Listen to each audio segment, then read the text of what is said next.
On September 25th, 2025, a Paris criminal court did something the French Republic had spent decades studiously avoiding. It sent a former president to prison. Nicolas Sarkozy, president from 2007 to 2012, larger-than-life political survivor, and a man who'd already beaten 2 prior criminal cases, was found guilty of criminal conspiracy in what prosecutors called the Libya financing affair. The sentence was 5 years behind bars, a €100,000 fine, and a 5-year ban from holding any public office. But here's the part that makes this unprecedented. The court invoked something called exécution provisoire, immediate enforcement. That's French legal speak for you're gonna prison now, appeal or no appeal, off you go, Nick. Don't pass go. No waiting for higher courts to deliberate, no house arrest, no electronic bracelet this time. Actual incarceration in an actual cell, and the clock is already ticking. This is the first time in the history of the Fifth Republic that a former president will actually serve time in custody. Sarkozy immediately called the ruling a scandal and vowed to appeal, maintaining his innocence as he has throughout. But the order stands, and within months, he'll report to begin his sentence. So, how did France get here? That's what we're about to unpack today. Let's rewind to May 2007. Nicolas Sarkozy wins the French presidency on a law and order platform, promising to shake things up. Fast forward to December 2007, and he is rolling out the red carpet for Muammar Gaddafi. Yes, that Gaddafi, for a controversial 5-day state visit. The Libyan dictator pitched his Bedouin tent in the gardens of the Élysée Palace while French companies signed lucrative arms and nuclear deals. It was bizarre, it was lavish, and critics called it shameless. But whispers started almost immediately. Did Libyan money help fund Sarkozy's campaign in the first place? On the 19th of April 2013, French judges opened a formal judicial inquiry into alleged Libyan financing. The investigation dragged on for years, slowly building a paper trail. On the 20th of March 2018, police detained Sarkozy himself for questioning, a first for a former president. The case crawled through the system until finally, in 2025, it went to trial. The verdict came down on the 25th of September 2025. Now, here's the thing. The court acquitted Sarkozy of the headline charges: illegal campaign financing, passive corruption, and concealing embezzled funds. The prosecution's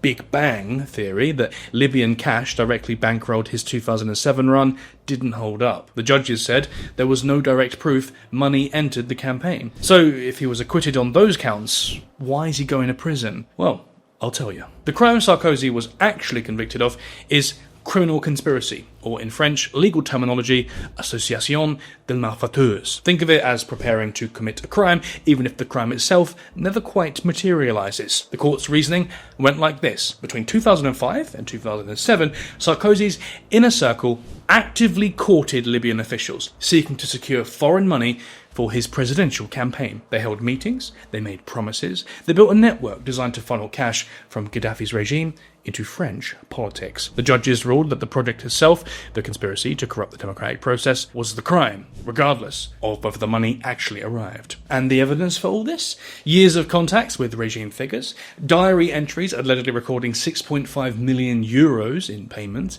testimony from intermediaries, a web of relations that, in the court's view, added up to something unmistakable. A deliberate attempt to subvert French electoral law at the highest level. The ruling used some pretty stark language too, calling the acts of exceptional seriousness that undermined public trust and threatened national independence. In other words, the court didn't need to prove the money landed, it punished the intent and preparation to make it happen. Sarkozy's defense has always been consistent: unreliable witnesses, contested documents, and political vendetta. He maintains this case is built on a foundation of sand, but the judges disagreed, and now he's heading to prison for a conspiracy they say was real, even if the payoff remains murky. So, usually when you're convicted in France, you can appeal and stay free while the higher courts deliberate. That process can take years, and there's a system designed to protect the accused from irreversible harm if a conviction ends up getting overturned. The Paris court threw that playbook out of the window, though. Like we said,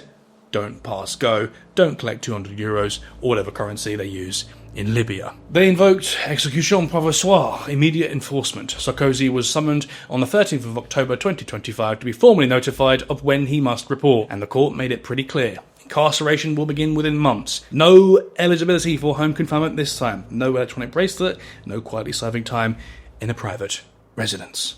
Prison. The local destination is Le Centre, Paris's historic prison, which has a wing for high-profile inmates. The court cited public order considerations, essentially arguing that the gravity of undermining democratic institutions and public trust justified locking him up now rather than later. That said, Sarkozy can still appeal, and a different panel could potentially reduce the sentence or overturn parts of the reasoning. The French legal system isn't finished with him yet, but as it stands right now, report for incarceration. But Sarkozy didn't go down alone. On the 25th of September 2025, the same court handed down a flurry of convictions for his inner circle. Claude Gonte, Sarkozy's former chief of staff and interior minister, got 6 years in prison and €250,000 in fines, the heaviest sentence of the bunch. Brice Hortefeux, another former interior minister and close ally, received 2 years and €50,000. Several other figures in Sarkozy's 2007 campaign apparatus were also convicted, with arrest warrants issued for some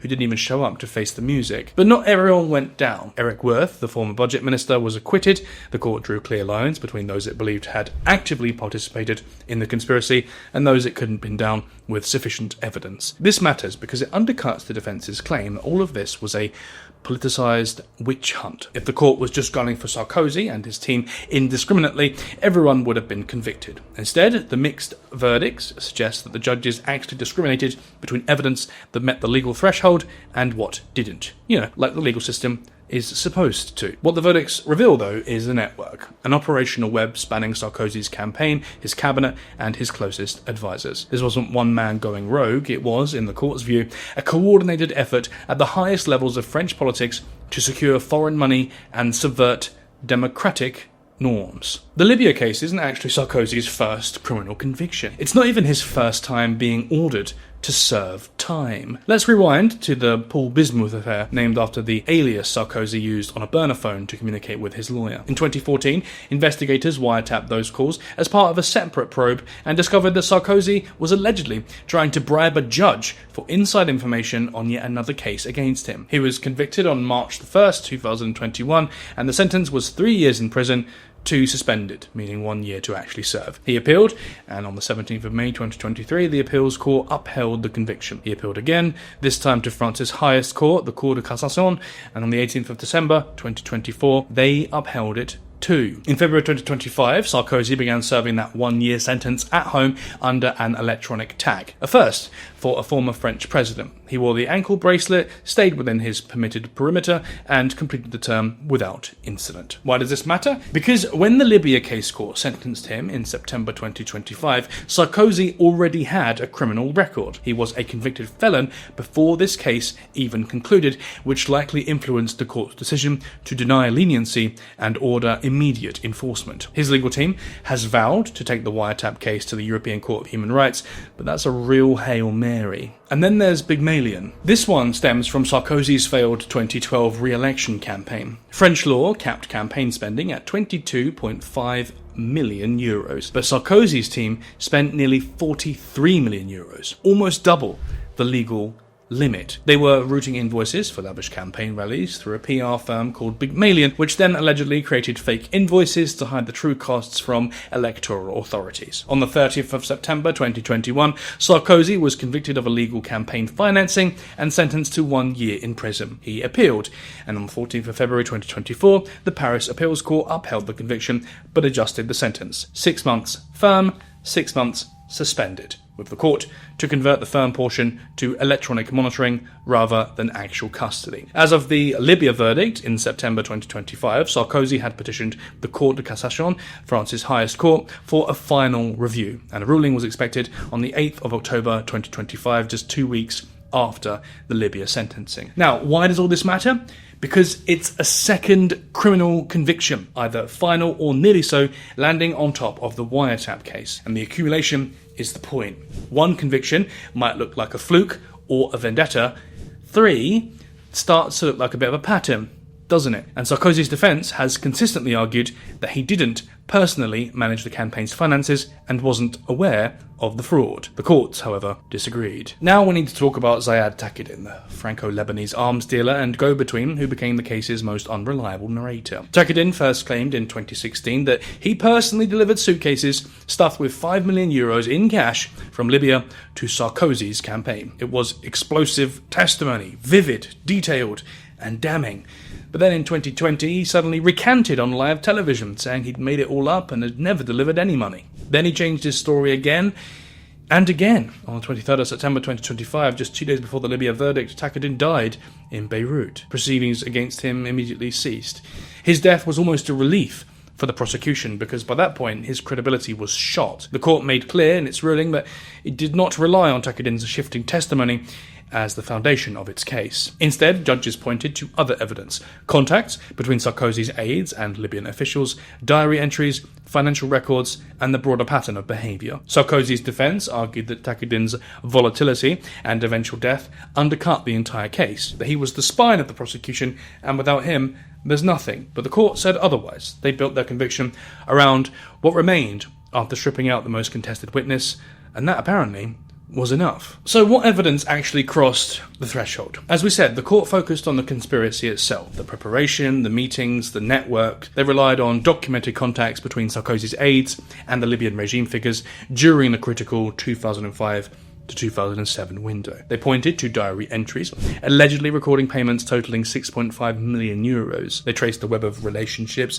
designed, in their view, to secure foreign money for a French election. But they also rejected some of the prosecution's headline items. The so-called Kousa note, a document purportedly from Gaddafi's intelligence chief authorising payments, was dismissed as unreliable or insufficient. The court essentially said, we don't need this contested piece of paper to see what was happening here. The ruling's language was stark. The judges described the alleged conduct as being of exceptional seriousness, likely to undermine citizens' trust in democratic institutions and national independence. And that phrasing matters because it signals that the court viewed this not as a technical violation, but as an actual attack on the integrity of the French Republic itself. The defence has hammered one point relentlessly in the face of all this. There's no direct proof that cash entered the campaign, and they're right, the court admitted as much themselves. But the judges ruled that proof of delivery was not required. Proof of the project, the conspiracy to corrupt, was enough.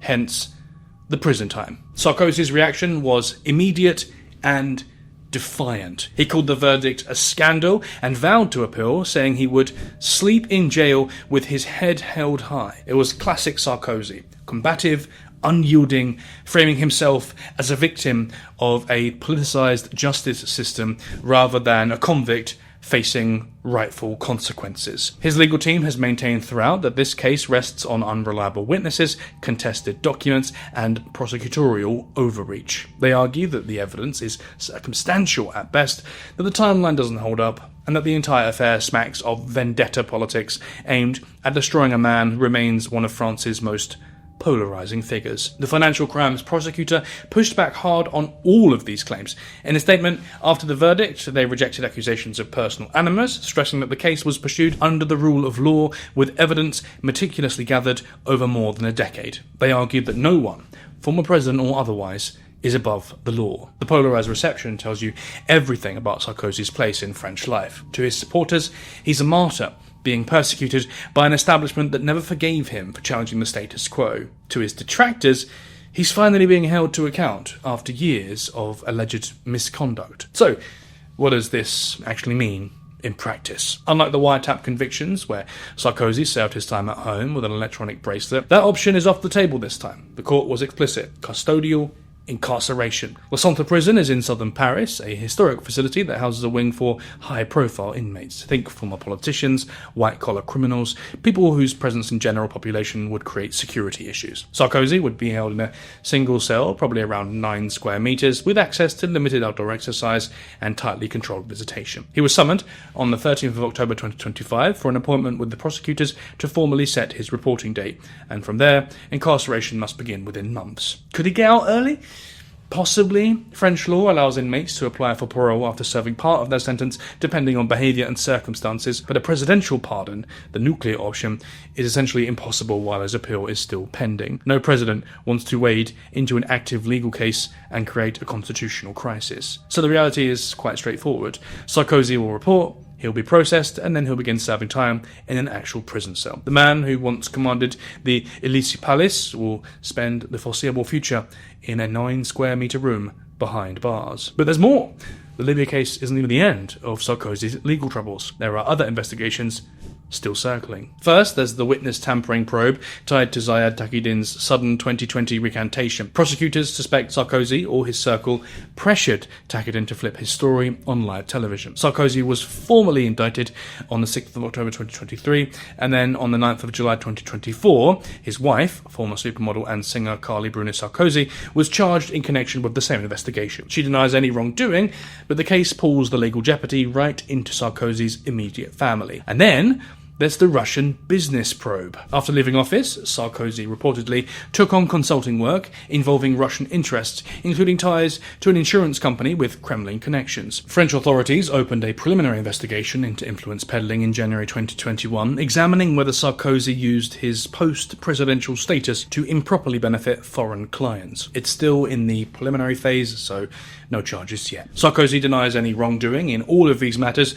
calling them part of a sustained campaign to destroy his reputation. Maybe, but the sheer volume of open legal files paints a picture of a man whose post-presidency has been defined more by courtrooms than by quiet retirement. On the 15th of June 2025, the French government revoked his Legion of Honour, the country's highest civilian decoration. It's an extremely rare move, especially for a former head of state. The decree cited his criminal convictions as grounds, marking him as unworthy of an honour meant to recognise service to the nation. France has never done this before, nor has it ever sent a president to prison.